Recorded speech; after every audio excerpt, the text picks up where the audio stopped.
Okay, today's video we're going to install a motherboard. So what we have here is our case, and you can see that it's empty. What we need to start out with first, and I know the glare is bad, but this is a standoff, and they just twist off and on. It's just a little razor off the case. There's a threaded end here and a hole right there.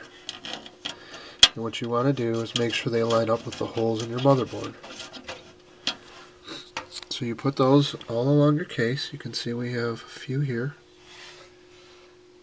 Few in each one, and those line up with our motherboard. Once you have that in, you want to move over quickly to your motherboard here. We're just going to take that motherboard and we're going to put it in like so. Okay. Now once that motherboard is in, you want to make sure the holes right here line up with your standoffs. You also want to make sure what they call your back is all level. See, ours is a little crooked, so we'll just adjust it a little bit to fit in there.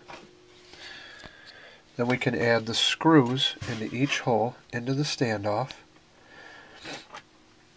We're using these screws right here. They have a little washer that came with them.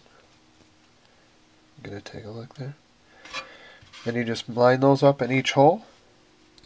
Once you've done that and secured it, you've installed a motherboard. That's it for this video. And if you have any computer questions, please give us a call at 734-288-8327.